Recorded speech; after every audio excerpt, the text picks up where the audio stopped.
Here guys, in Kubo-Kubo ni Miami Old Kubo namin. Oh, Old Kubo. So, alam maraming ay may mangga. Yummy. Yummy sa mangga mo, ang daming bunga ng mangga guys.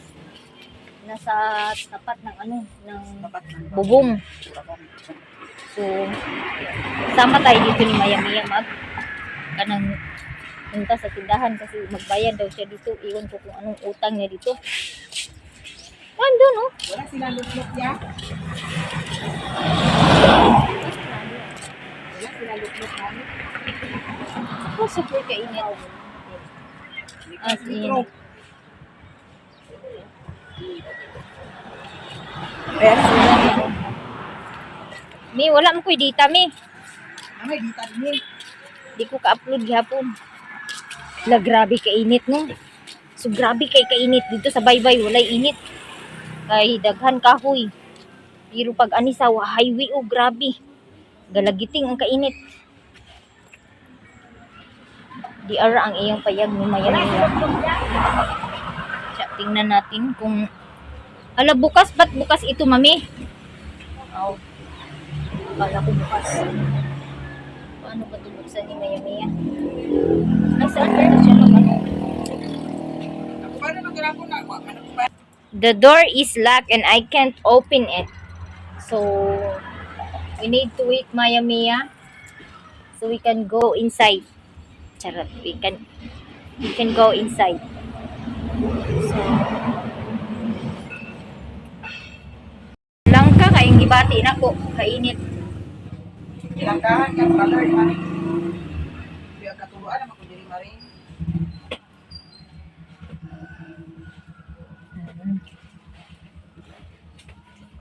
Sumayo na lang po sad nga wala ni mo guba kay inig makalugsong hindi ka uli. Nay makatugan. Gawa man tima sa plano na ko baon. Eh wala man tayo masungkab di. Vlog ya ba? Nag-vlog ba ako Hindi pa ningot inton si Maya Mia. Ang grabing init talaga dito sa amin ngayon. Grabe sobra. Dito sa baybay, walang init. Oh. Hindi mo ma-feel yung init dahil sa hangin. Pagdating dito sa kalsada pa lang, wala na. Gibulingon ra ba ni nako maring ko? Dala ra na siya. Eto magkatulog sa kami ni Maring Inday. Katulog pa iti. Uy, kanang, mami, uy, bintana. Asa na may bintana. Abli ng bintana, mami. Oh, sige. Kaya ron magkuan. Hindi ayo Wala, ayo. naggabok naman gid ang salug, mami. Ha? Kakaunlod naman ang salug. Oo. So, hadlok na siya mga kainday kay ngano. Ang salug na, kakalupyak na Oh, wala ako. Mabuslot naman Ha? Mabuslot. Asa? Kani? Okay, ang salug ba na? Paano na siya? Kanaang yahan ning kuan? Kanaang Sinumbakan? sinumbakan. Niya sa kay wala butang ito sa kahoy, wala Okay, ito sa kahoy. Ang nagpanday man good bright mo na diha nga. Naman good uban panday kanang uban bitaw panday nga basta-basta na lang dili agunaw-naon kung unsay maayo ba ni, mudugay ba ni, no? Nadyo mga panday nga ingon ana. Korea lang sa maayo. Sweldo ra ang Oo. kanang kuan apason ba sweldo ang kanang liho ang trabaho dili ka kuanon kung pulido ba. Oo. Ingana na naay uban pwera lang sa maayo. Na may mga maayo nga panday pero kana lang pakasaway ta sa mga panday bitaw nga nang Oo. basta-basta na lang. Uy, nabusog ko. Gamay ra man kay akong gikaon kagin nami pero nabusog ko mi. As in busog kay ko ablihan taning binta. Kuan di pertahan kay aron makasulod po Mm. diri. Ingana na maring. Dana. Oh. Dani din ko mag-leg. Sit down. Dili na sa sulod na buwan ka na. Igang kay na. Ha? Gusto ko hangin, igang kayo. Ganahan dito maring dali dali. Ay. Oh. Ako ay basa pa sa dagat. Mag-edit sa Pero walang ko. problema kasi dagat naman yun. Ang pinuntahan ko dito ay yung pinsan ni Sherwin pero wala dito. So naka-shot ko og isa ka shot nga tanduay. Isa ra ba imong gi-shot? Isa ra. Murag 5 tumaring ka shot. Uy, palabi ka diya. Di na maganita halos pagkuan sa isa ka shot na pag kailangan pag nag-shot ako pag ganyan mga inom-inom, hindi talaga ako nag umiinom ng sobra kasi alam ko malayo sa bahay, Alam ko yung sarili ko pag ako'y nakainom. Alam ko kahit isa pa yung mainom ko, medyo ano na yung ano ko ba, yung mga maramdaman kasi natin pag sarili natin eh. Maano natin ba, ma-feel natin pag nakainom tayo ng isa kung ano yung nararamdaman natin. Kaya hindi talaga ako uminom ng marami. Isang shot tama na po sa akin. Pwera na lang kung nasa bahay, isa, dalawa, tatlo, pwede ra yun kasi nasa bahay. Pero pag ganito na occasion na nasa malayo, lalo na pag mga lalaki yung mga kasama, ay may mga lalaki na kasama, mga ganyan, hindi talaga ako uminom ng marami.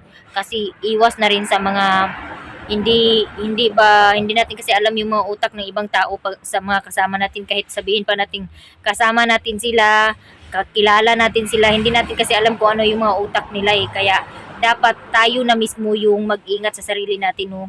Huwag natin hayaan na umabot pa sa point na may mga mangyayari na ganyan, kasi kapabayaan din natin kapag may nangyari sa atin eh. Tayo din ang masisisi, hindi ibang tao.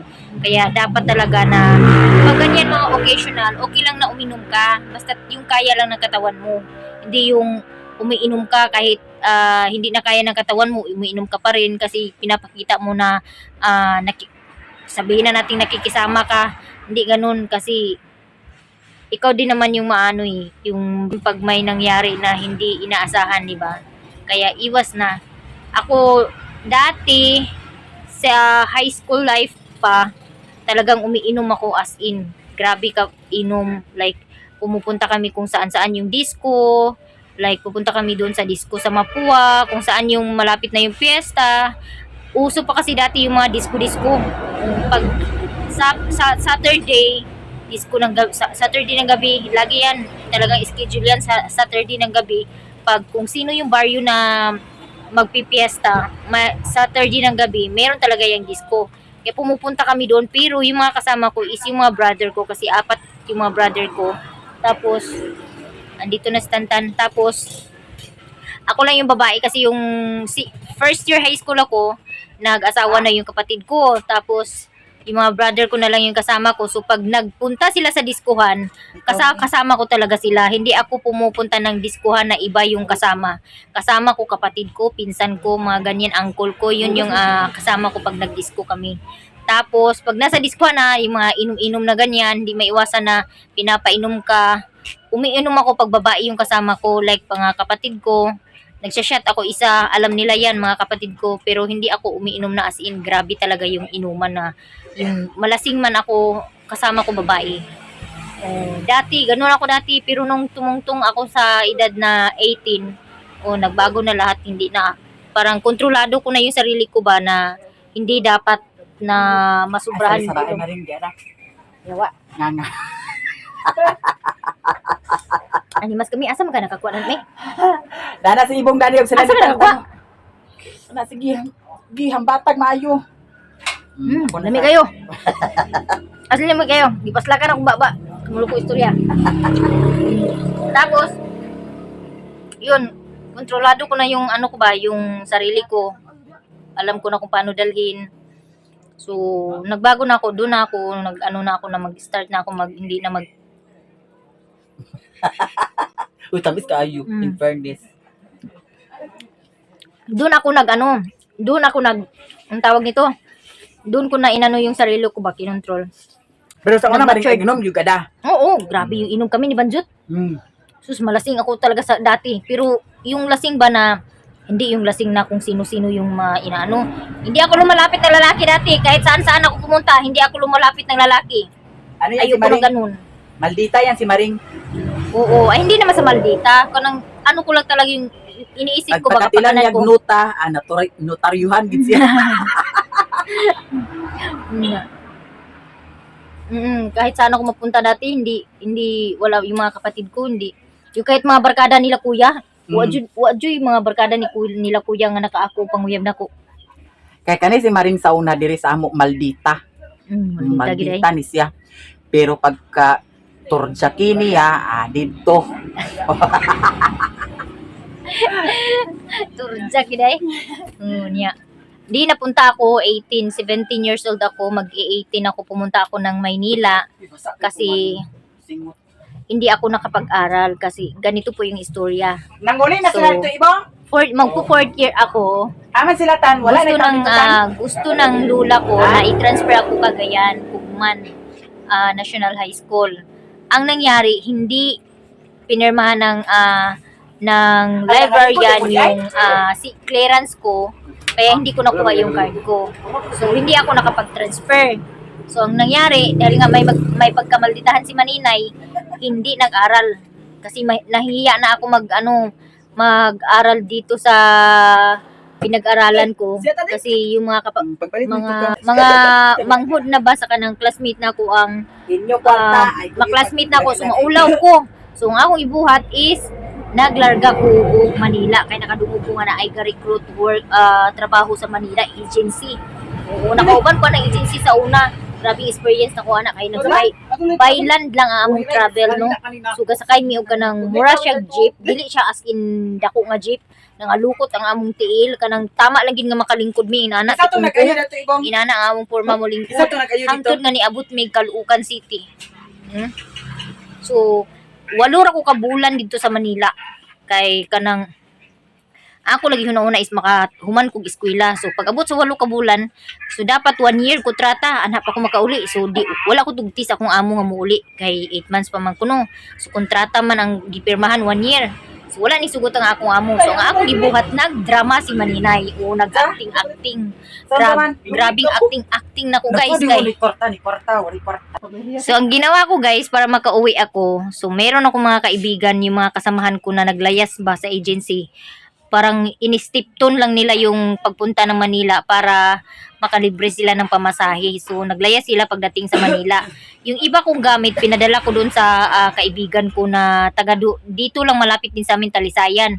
So pinadala ko yung iba kong mga gamit doon, yung mga damit ko iba at least pag nakapag ako ng amo na maldita, yung parang mapagmalupit, ganyan may kahit na maglayas ako na walang damit, may maisuot ako no. So binigyan ko nanghingi ako ng number nila.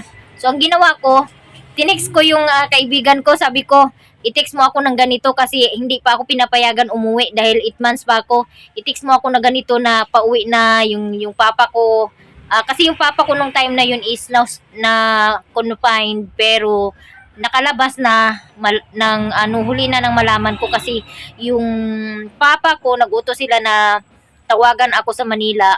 Yung pinsan na tumawag sa akin, ang nakakasagot lagi is yung amo kong lalaki. Yung amo kong lalaki is Chinese, hindi alam magsalita ng Tagalog. Naiintindihan niya pero hindi siya marunong magbigkas ng Tagalog. Kaya hindi kami nagkakaintindihan. Sa tuwing tinatawag pala niya ako, sinasabi telepono, may tawag pala para sa akin. Tapos, ang ako namang si Gaga, hindi ko alam kasi lang naman yung salita niya ba parang telepon lang, ganun lang ba? Hindi sinasabi na, hindi niya mabigkas na may tumawag sa'yo kasi hindi siya marunong magtagalog. Pero nakakaintindi siya ng Tagalog. Ayun, hindi kami nagkausap ng pinsan ko. Nang magkausap kami, nakalabas na si Papa sa hospital. Tapos, yun ang ginawa kong dahilan na i-text mo ako ganito para makauwi ba ako. Ayun, kinuntsaba ko yung kasama ko na yaya ng bata. Ayun, tinulungan niya ako ganito. Parang nagdrama talaga, ko na talaga kanang briefing na nako ba akong kauban nga ganito magte-text yung kaibigan ko na ganito si Papa na ospital. Pero totoo naman talaga na ospital. Pero nakalabas na si Papa nung time na yon. Tapos kailangan ko umuwi kasi walang magbabantay. Ganyan, para talaga makatapos ako ng high school ba. Makapagtapos ako ng 4th year kasi 4th year na ako eh. So nung nag-message na yung amo ko, lumabas, sabi pa niya timing na natulog ako, sabi ng amo ko, tulog na pala si Maria. Pero rinig ko pa yung mga usapan nila. Tapos nung magpaalam na yung amo ko, saka naman dumating yung message na yung kaibigan ko nga na inutusan ko mag-message. Sus, nagdamgo pa naman yung kasama na ko, Nga. Nag-booking ko nung Oh. Hey, Maria. Maluman yung tawag sa akin kasi Maria Lourdes. Pinutol yung Maria at saka yung Lourdes. Malu, magpalukat ka na ng ticket. Bakit? Nanaginip ako na kanang nahuli daw tayo ni kanang amo. Anak siya. Tapos Malu, nakakatotoo pa naman yung panaginip ko. Sabi niya, di, yung mga tagaluto, tagasaing ng kanin doon na inuutosan Kasama mo? yung trabahante ba ng mga lalaki, Mm. may tagasaing araw-araw. Mm. Yun, umaakyat dun sa taas, tapos inutos ni June, sige na June, bilhan mo ako ng ticket June. Timing pa naman is try. Mm. Sabi niya, ay naku Malu, walang ano ngayon, walang biyahe ngayon, walang bus maano kasi strike. Sige na June, meron niya June, di lahat yung bus nag-ano June. Sige na June, sige na nga, akin na nga yung ano mo, pambili ng ticket. Pagpakagunit akong ticket, grabe na akong kalipay kay niya pabuking me. Nga dili tinuod nga na ospital si Papa pero nakagawas na. Mm. Niya nakabalo ko ulahin na. Mm. Tunas Papa sa kuan, Balay. balay so muto ang mutong gi kanang kuan, kanang gitabangan ko sa kong amo. Yan siya nga, paano yan? May natira pa ba sa sahod mo? Yung ko 800 na lang po madam sa paano yan? Hindi yan kasya sa ano pamasahin mo. Sus, nakonsensya ko mami kay ako amo pag gidugangan pag ikunyag kliti. Yan siya nga. Huwag mo na sabihin kay Sheila ha, nabinigyan kita kasi baka magtampo, mag-ano na magsilos daw. Dili, yung sa yaya ba? dili na daw ako istorya sa yaya, nagitagaan ako siya uwan ng 5 kay. Ano di ko siya magsilos. Gitagaan ko uwan 5 sa akong amo. Okay madam, pero plano ba ito na mo sa akong kauban? Nga munaan. Itong gitagaan ko na ko sa akong kauban kay ngayang uyab blood ko nga mga foreigner kay gapadalhan siya. Padaan ko kwarta tagaan ta kauban. Tagaan ko sa akong kauban nga yaya, gitagaan ko niya og 1,000, gitagaan ko sa akong amo nga gitagaan ko sa akong amo og 1,500. So na ako nabilin nga sweldo 800. So mga ang ako nabilin lagi dito sa kwarta lagi nga pocket money 600 lang gid, sakto-sakto lagi makaabot og balingwan 600 nabilin. Nakauli jud ko guys. So dako kay pasalamat natong kuan kauban ako sa pagpaingon pa didto sa Manila kay kanang ako mga sinina uban ilagid gi kanang oo ilagi hatod kay dili naman ko kalayas kay grabing padir sa kanang kuan git kay ang akong plano dadto nga gipadala na akong uban nga sinina nako dito sa akong kauban nga nang gilayas kay in case nga makatunong kog amo nga ngilad og batasan ug mulayas ko nga tapot lawas na ako'y magamit inig ka ng kuan kay naam ko'y number nga nangay mo ko sa number sa ilaha. Mula tan-aw na ko kay ang gate ginuperting habuga. Tupong man sa kanang atop sa balay ang kanang gate. Nawa na ko'y paglaom nga mulayas. Do agi atop. Na di guard. Di guard pag yun. Pero kahit sana ko magputa. Yung guard na yun, nanligaw pa sa akin yun Wala ko kay ako na ang sabi ng amo ko bawal makipag Relasyon. makipagrelasyon sa mga trabahante kasi trabahante nila is mga lalaki kay tagagawa ng pala, yung mga ganyan, mga door hanger, mga kabayo ng plancha, ganyan yung negosyo ng amo ko. Kaya nung nanligaw yung security, hindi ko talaga sinagot kasi Pero gusto mo?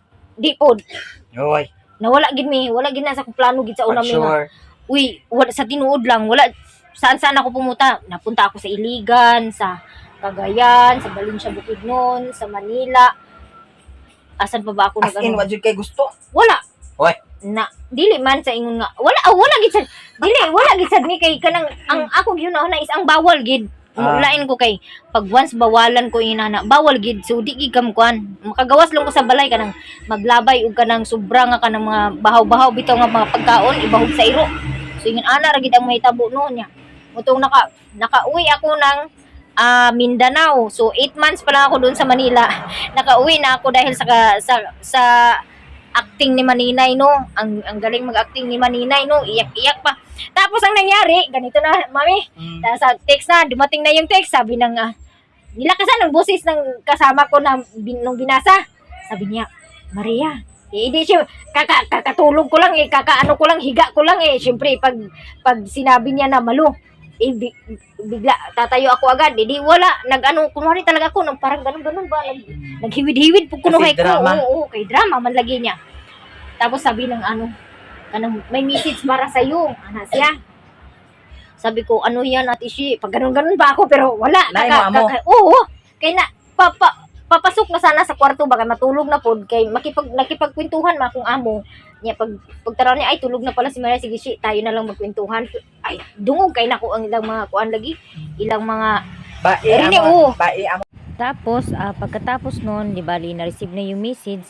So ang ginawa ko naman, hindi naman pwede na matulog na lang ako diretso, no, yung as in na parang walang problema yung natatanggap ko. Kaya ang ginawa ko para mapaniwala yung amo ko is kumuha ako ng sibuyas Bombay, sibuyas, ginawa kong ano, hiniwa ko, tapos pinaano ko talaga yung mata ko, nilapit ko talaga yung mata ko sa paghiwa ko ng ano, sibuyas para kunyari talagang totoo yung ano ba effect na umiyak talaga ako.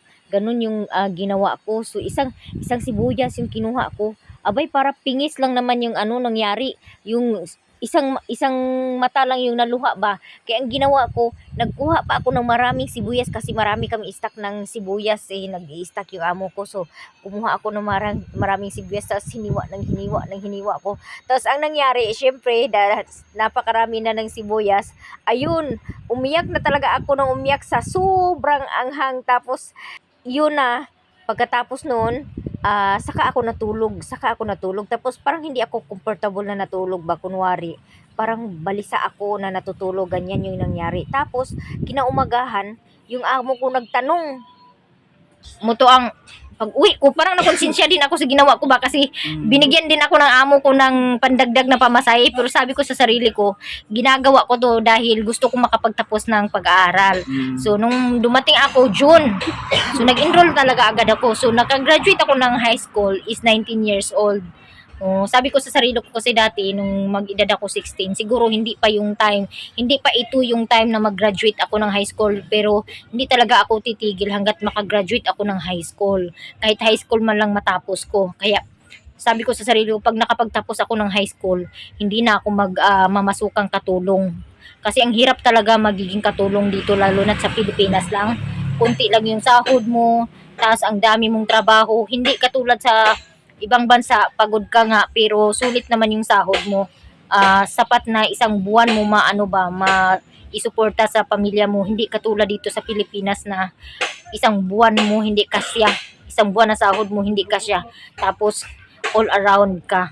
So kaya mas pinipili ng mga iba na mag-ibang bansa dahil sa sahod. No, iniiwan nila yung pamilya dahil sa sahod sa ibang bansa na sapat na makasuporta sa isang buwan para sa pamilya. Kasi pag dito kasi kunti lang yung ano, talagang mababa yung rate dito ng sahod sa Pilipinas.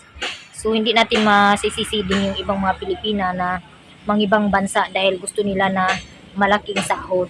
Kaya yun, nakauwi ako. So nag-aral ako ng high school. Graduate ako ng high school 19 sa Talisayan. So kaya sa Ngano mga nakaatom sa kadito? ha? Ngano kaatom sa kadito? Kay inani ni ag transfer ko sa Cagayan, fourth year, dapat fourth year ko kugman. Unya kaya si Ma'am Eugracia Lumbay. Si Ma'am Lumbay is librarian. Tapos na ako'y classmate nga nagborrow og libro sa library. Tapos ang nahinumduman dadtong classmate nako nga kay isa ra man ang libro niya, tanan man mi nag-project, so gipasa-pasa ang libro. So ang nahinumduman niya nga naghuwam sa iya is ako lang. Wala niya nahinumdumi ang sunod nako. So ang pagpapirma niya sa clearance, so nang hunaw siya, nagmalinis siya na ako daw yung nakawala ng ng libro. So yun, gipirmahan niya sa kanya, sa akin hindi naman pangalan ko yung nakasulat doon sa library na nanghiram ng libro. O di ba napaka-unfair? So yun, hindi pinirmahan. So hindi ako nakapag-transfer kasi hindi nakuha yung card ko. Tapos nung dumating na yung Friday, saka pa sinabi sa akin ng teacher na pwede mo naman bayaran yung libro para mapirmahan daw. Wala, huli na kasi yung pera ko naubos na sa pamasahe sa loob ng isang linggo. Pabalik-balik ako hanggang Biyernes, saka pa sinabi na pwede kong bayaran. Kung sa Lunes pa lang sinabihan na ako na bayaran mo na lang yung libro, siguro na nabayaran ko pa. Biyernes na sinabi, yung pera ko na ubos na sa pamasahe, balik-balik. Kaya yun, umiyak ako, nainis ako, talagang galit ako ba na hindi ko maintindihan. Kaya yun, medyo may pagkamalditas maninay. Hindi talaga ako nag-enroll kasi nahihiya ako sa mga classmate na ako, kasi mga manghud sa akong classmate na akong mga classmate. Sumutong narinig ko na may recruit ng pa-Manila, yun, napunta si Maninay sa Manila ng hindi inaasahan. No? Grabe talaga yung experience namin sa pagpunta ng Manila kasi napadaan kami sa nadisgrasya na panel ng beer. Oo, huminto talaga yung sasakyan kasi pag na-disgrasya yung panel ng beer, wala na yun. Kahit pa hindi basag yung iba, wala na yun, yan bayad na yun kasi. Oh. So, nanguha yung mga recruiter, nanguha. Wala, kanya-kanyang kuha, pasok doon sa sasakyan. Oo. Grabe talaga. Tapos yung naka tukong lang may maglingkod sa sasakyan ng tungod sa kadaghanan mo. Yung iba nasa top load ng sasakyan, tinatabunan na lang ng trapal para maano sa init, maiwasan sa init, ganyan. Kawawa yung iba. Pero kami na nasa loob, kawawa din kasi kahit nakaano kami sa loob, yung mga paa namin hindi maunat dahil sa dami ng pasahero. Kaya napunta si Maninay sa Manila. So, ang experience ko dun sa Manila is 8 months lang talaga yung experience Wala na ko. lugar mo dito pag tracking mo. Mm-mm. Tapos, buti na lang, doon ako napunta sa amo. Una din akong amo is malapit lang sa agency. Sa 3rd Avenue yung amo ko, sa 5th Avenue naman yung agency Caloocan. Tapos, yung amo ko is Chinese. Ang nangyayari, natutulog ako sa rooftop, parang 3rd floor na yata. O, 3rd floor. Tapos open open yung dito na side sa kanang rooftop. So yung dyan, meron niyang bubong, dingding. Pero yung dito na side is open. So pag gabi, super lamig, wala akong kumot, kaya nagpapantalon ako, nagja-jacket. Pagbaba, hindi ako pag umaga, hindi ako nakakababa agad kasi nakakapasok agad sa loob kasi pinapadlock yung gate papasok sa loob ng bahay. Saka pa ako makapasok pag binuksan yon. So kung may sunog-sunog, patay ako. So kaya pagdating doon tapos matingin ka lang pag open yung TV, nanood sila, tas na ano lang ba, napadaan ka lang sa TV, yung mata mo napadaan lang sa TV, tas nahinto ka lang kasi nag-ano ka din na nagnood ka ng balita. Naku, papatayin yung TV.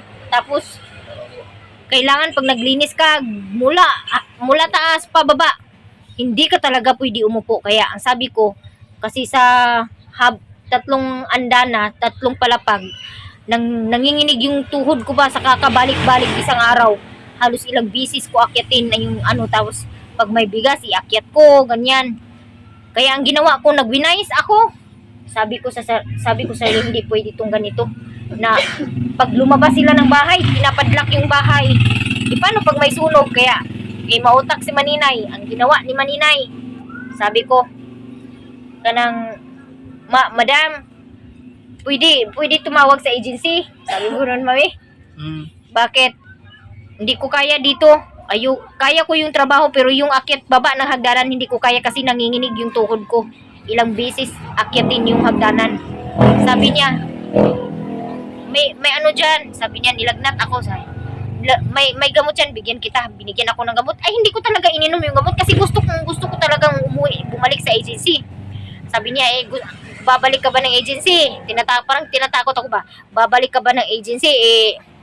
Sabi nila, pag bumalik ka ng agency, sinasampal ni Jewel or sinisipa daw. Ay, di bali na sampalin ako ni Jewel basta umuwi ako ng agency. Sabi ko ganun, talagang prosigido talaga ako mauwi ba kasi yung hindi ko gusto yung style nila na pag umaalis sila ng bahay, pinapadlock nila yung pintuan. Pag natutulog ako, pinapadlock nila yung paano na lang pag masunog yung bahay, edi abo ako. Kaya yun, ginamit ko yung utak ko, nagpakuha ako. Sabi naman ng bakla na nasa agency, o ano na, pumunta kayo dito na Manila, sabi nyo, kaya nyo, marunong kayo dito, marunong kayo maglaba, marunong kayo magsaing, lahat marunong kayo pag tinatanong. Tapos ngayon, babalik-balik kayo ng agency, sabi gano'n ng staff nun sa agency. Sabi ko, kaya ko yung trabaho, pero ang hindi ko kaya yung akyat baba sa hagdanan ilang beses sa isang araw. Sabi ko nga, sige, kukunin ka dyan. Malapit lang yung agency. So, naglakad lang yung kumuha sa akin. Tapos yung nagpasan sa pack ko. Habang naglalakad, dumidiskarte naman yung gonggong na lalaki. Nanliligaw. akala siguro nila malambot yung ilong ni Maninay. Hindi tayo masyado malambot dati. Kaya wala talagang napapala yung lalaki. So, umuwi kami ni JC. So, yun na. Doon na sa pangalawang pinuntahan na dinalhan sa akin is yung kasama ko pagpuntang Manila. Yun yung naano nila ba, nakuha nila. Tapos ang bata pa, mas bata pa yun sa akin kasi 14 pa lang yata, yun 15. Yung kasamahan namin pala na isa. Tapos doon napunta, ibabalik sa amo, ibabalik niya sa agency kasi nga wala daw alam na trabaho. Tapos nung dumating na kami doon sa bahay, sabi ng amo, hindi ko na lang ibabalik kasi kawawa naman umiiyak. Turuan ko na lang pagtiyagaan ko na lang turuan. So mabait yung amo niya. Sabi niya pagtiyagaan ko na lang turuan na matuto sa trabaho kasi umiiyak kasi sasampalin daw ni Joel. Ganun yung ano niya. Kaya yun na yung pinagtiyagaan na lang niya, hindi na lang niya binalik yung kasamahan ko kasi naaawa daw siya umiiyak. Kaya yung pangatlo kong idibali amo, yun na yung doon na ako tumagal kasi mabait sila. Hindi ba nagtatrabaho lang ako na yung sarili kong galaw lang ba, hindi yung sinasabi na yung dito maalikabok, yung dyan, linisin mo, yung ganito, alampasuan mo, hindi. Kusa kong trabaho ba, nahayaan ako na magtrabaho, hindi ba minamandaran. O, tas hindi ako nagluluto kasi yung sinasain ko lang is rice. Tapos yung amo ko yung nagluluto ng ulam, ganyan. Piniprepare ko lang yung mga lulutuin niya, nilalabas ko lang, lilinis ko lang yung mga lamas, ganyan. Tapos yung amo ko na babae magluluto. Kasi marami siyang lulutuin na ulam dahil dadalhin din niya doon sa lalaki niya yung ulam. Walang alam yung asawa niya, kaya kawawa yung asawa niya, walang alam. So, yun na uwi ako, hinatid nila ako sa pier kasama yung bata. Sabi pa ng bata, sama ako kay Malumama, sabi niya. Sabi ng amo ko, hindi, 3 years old pa. Tapos, doon na, parang nakonsensya ako ba na ganun yung ginawa ko. Pero, ang sa isip ko naman is, ginagawa ko to para makapagtapos ako ng high school. Kaya, nakauwi ako. So, nakapagtapos talaga ako ng high school, guys. Tapos, na magtapos ako ng high school, sabi ko sa sarili ko kasi pag nagtapos ako ng high school, hindi na talaga ako mamamasukang katulong dito kung dito man lang sa Pinas. Kaya, nag-start ako, pagkatapos ko mga high school, nagtrabaho ako Frank's in Burger. 6 months contract. Tapos, napunta ako, nag-asawa na ako. Tapos, napunta ako sa Bohol. Doon na naman ako nagtrabaho ng Angel's Burger. Magkasama kami ni Maya Mia. Oh, Sa fourth year, dito nanguyab si Lito sa imuha. Ha? Sa fourth year, dito nanguyab si Lito sa imuha. Dili, wala pa, second year pa ko. Kasi kanya pagka naguyab niya, nagbalik mo. Wala mi nagbalik. Pagka Diba, fourth year. uso kasi yan dati yung may naging nobyo ako dati ng high school. Mga second year, siguro tapos na akong second year. Tapos parang naging kami December. Tapos pagdating ng March, hiniwalayan ko. Iwan ko kung anong nakain sa utak ko. Sabi ko, uso pa kasi yung sulat-sulat dati. Hindi, wala pa yung mga cellphone. So sabi ko doon, dear, ganito. Tapos, sa musugot ka o sa dili, hiwalay na tayo. Parang ganon ba yung papayag ka man o hindi, hiwalay na tayo. Parang ganon yung sulat ko ba. So wala talagang choice yung lalaki kasi pumayag man siya o hindi, basta hiwalay na kami. Sulat lang yun. Tapos, syempre, feel ko na talaga na wala na kami. Nag-aral ako. Doon ako nag-aral sa pinag-aralan niya kasi iniisip ko, graduate na to. Kasi batch kami. So, sabi ko sa sarili ko, graduate na to. Pag wala na to dito kasi graduate na to. Sus, pagtingin ko pa doon sa gitna ng plaza, andun pa. Ginoo ko, nag-batch din kami. Tapos, best friend ko yung kapatid niya. Yung classmate naman ng best friend ko is ng kapatid ng best friend ko, nanligaw doon sa best friend ko. So, walang choice. Nagsabay yung classmate ng kapatid ng best friend ko. So, nagsabay sa kanya. So, yung kapatid niya, wala nang kasama. So, ako wala na rin kasama. So, no choice. Talagang nag-usap kami. Sabi niya, sabay. Tayo na lang magsabay kasi, kanang tawag nito, wala naman akong kasabay. Wala ka rin kasabay. So, uyab man ta, sabing ganun. Sabi kong ganun, Wala, hindi naman tayo uyab, hiwalay naman tayo, matagal na. Kasi imagine, parang, ano na, siguro mga 15 yata ako nung time na yun. Tapos 19 ako nag 4th year. So, for 4 years, imagine ni mo, 4 years, iniisip pa rin niya na boyfriend ko pa rin siya. Yun talaga yung ano niya. Pero naawa ako doon kasi talagang love na love niya ako kasi kahit nung nag 4th year kami, kahit nung umalis, pumunta siya ng Manila, pagbalik niya, hinahanap pa rin niya ako. Pero nung malaman niya na buntis na ako, doon na siya naglaylo na siya, doon na siya naglaylo. Doon ako na konsensya na parang napakawalang puso ko naman noon na hindi ko naramdaman yung pagmamahal niya. Pero huli na talaga guys, no. Ang swerte ko siguro kung yun yung pinili ko. Kasi, di ba, medyo kuan karon lang kahimtang. Oh, hindi naman sa mayaman sila ngayon, pero parang hindi ba tulad sa ano ko ngayon, buhay ko ngayon na parang nagkawatak-watak na yung ganun ba? Kaya Nagsisi ka na. oh, kaya wala talagang nauuna na pagsisisi. Maring nga, mirisi mo. Nasa huli talaga yung unsa. Maring ingon nga, mirisi mo. Kaya wala talagang pagsisisi na nauna. Huli talaga. So, yun na. Lesson unlearned na. Oh, Kaya, pag yung mga wala ka inom-inom, na. hindi na ako umiinom na kaya ng mga teenager pa kasi hindi na tayo mga bata eh. Dapat marunong na tayong mag-control sa sarili natin. Lalo na pag may mga anak na. Nung nagkaanak na ako, ay hindi ako umiinom na as in grabe kasi nakikita ng mga bata ayaw kong magayahin ba nila. Kasi tayo pa naman yung good example para sa kanila pero tayo ang gagawa ng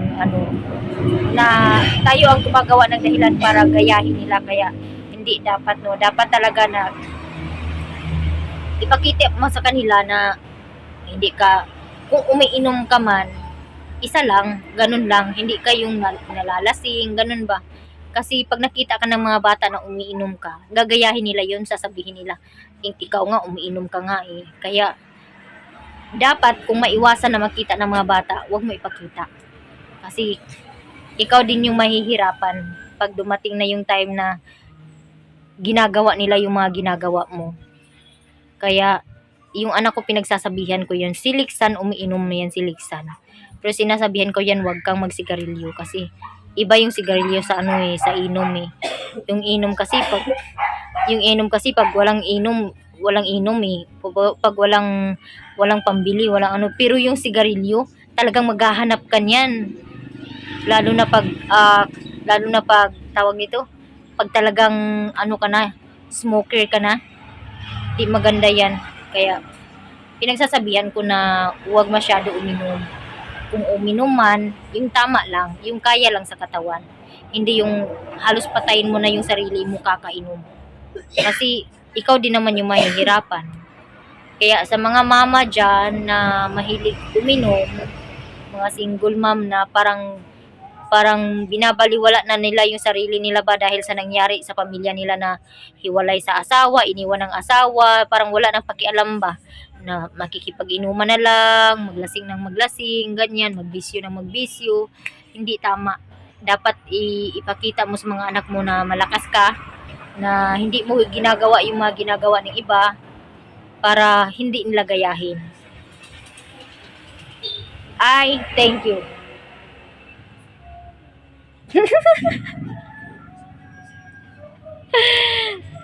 Side, may nag-atak-atak. At dito naman na side, nag-atak-atak din. Oh, di ba? Oh, puro pa kami basa, guys. Maya-maya lang ang hindi basa. Kasi hindi siya naligo. Magtampisaw ako doon sa tangki mamaya pag uwi. Kay grabe kainit. So nagsipag-uwian na. Ang oras ay aga pa da. Sa'yo pa di kayo tanong uli da. Alas 12 pa. Gani, alas 12 pa di nanguli na. A few moments later. Got my towel. I will get first. And eto, uuwi na kami ni Maya-Mia. Sa tagal ba naman ng oras na pinag-antay ako. Naisipan rin sa wakas na umuwi, no? Tapos na siya maligo, guys. Ako hindi pa.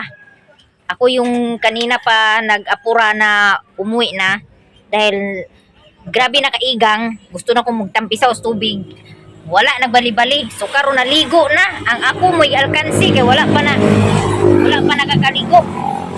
Nya muhapit po ko sa merkado kay dadaanan ko yung si Ate Laila para kunin yung hali ng kasaba chips.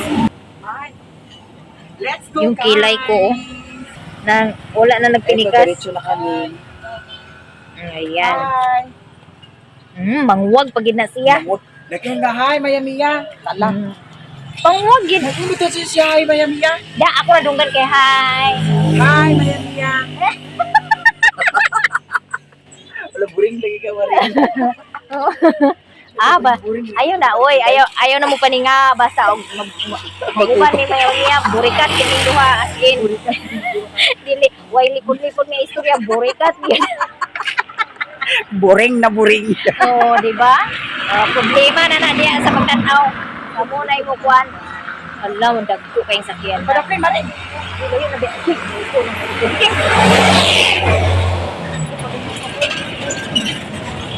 Hindi ko piltik, ginuo ko. Pagkulang, pagkadisgrasya, rabidayon, wa na. Di na mabalik ang kuan, kinabuhi. Nauga na ako si Nina. Nanimaho na akong ginamos. Kung kira, tinapal, dito. Murag ana, siguro tinabal. Guys, alis na kami ni Maring. Oo, humot na kaya kong kauban, pero ang ako, nanimaho pang dagat. So, uy, bismillah. Maring, saan na lang? Oh, sabi ko sa iyo, uwi na tayo kanina pa. Naantay ni Maya Mia yung nautangan niya. Yun, isa to, dito mo? Pizza? Dito mo? So, sakay na guys. Yeah. Sa paabo sa ni ko, ano kong tawag dito guys?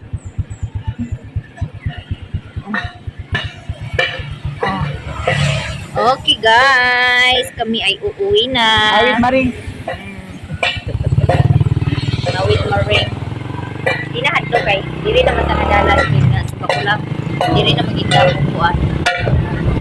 Ay, ko, di rin naman tapong. Mahadlo ko pa nang inig-U-turn bitaw. Oo. Hadlo ko. Bitaw. Sabi nagtanawon ako na naisakyanan. Eh, natruman ako ko. Natruman ako sa disgrasya nga nagdali ko tapos nagasakay ko sa kanang mo pa nagpractice sa uwan ba? Habal-habal o drive. Kaso dito sa mall. Oo, grabe na akong lagkot tapos tunga sa highway. Mayo gani kay walay inkwentro nga kanang Nakasunod. bus ba kay naa pa ay lata gid siguro ko. Naa pa gid tunga sa kanang atbang gid sa merkado sa buhay. Tunga ko ato dugay kay nawala nga akong kuan ato kanang nervyos. So, naay naka-istorya sa ako nga dili maayo nga magpa-nervyos kay pwede na to ikamatay. So, mo to nga akong hinay-hinay gid wala nga ka nervyos na ako gibatin kay kanang hindi naman lang ko kanang unay magana sa ako nga mulabay bitaw nga sakyanan nervyoso na dahil kung adlo na dahil ko Wala, tanawa, Maring. Ang ilo, Maring. Dagan-dagan sa highway, oh. Ito, nahan. muna indikado ay pagkuan masakit dahil ba yung dagan ng sakyanan muna namatiyan sa ako yung classmate na ang boto kusog pasagkay ang iyang dagan idundaspat siya nga namatay kay Di ko kura siya sa ilo pa. duman sa iro nalinsan niya ako dapat hindi gobyerno bitaw na agi kuan na sa iro hindi Yes. namuhi sa iro dapat hiktan gid ang mga iro dili buhian Labi na, dili sa daplin sa kalsada ang balay. oo kay ngano mogi sa nga maka-disgrasya ang iro kay sukalit ra mo gud mutindog ra na sila iro bisan pag ipip na nimo dili na sila mo pahawa niya mo kalit ra dahil tabok nga nagkuan ka sa dagan. Napares to kayo sa Maring ba? Kami ni Riri. Ang sakay si Riri, ako si Bintoy. O si Saysay. Ya si Bintoy sa tangke. Ya kay ingani man. Hala. Ang iro naglingkod na siya sa daplin. pagkatunga wala sa siriri na kusina kay naglingkod naman lagi. Pagkatunga-tunga ni kalit baka nagpahit sa tiil ni Riri. Di nakurat si Riri. Bagoy gibuo. Di ko nga Kasi kaya lagi sa Ingrid ko. Hildred ka. Ako na saka. So hanggang dito na lang ang aming video guys. I hope you enjoy watching Ay, and pag-uwi na naamo na po. Narami ba naman tagiya sa ilog sa kanra bisan kay kapagod. Dili patungon. Thank you so much guys and God bless us all.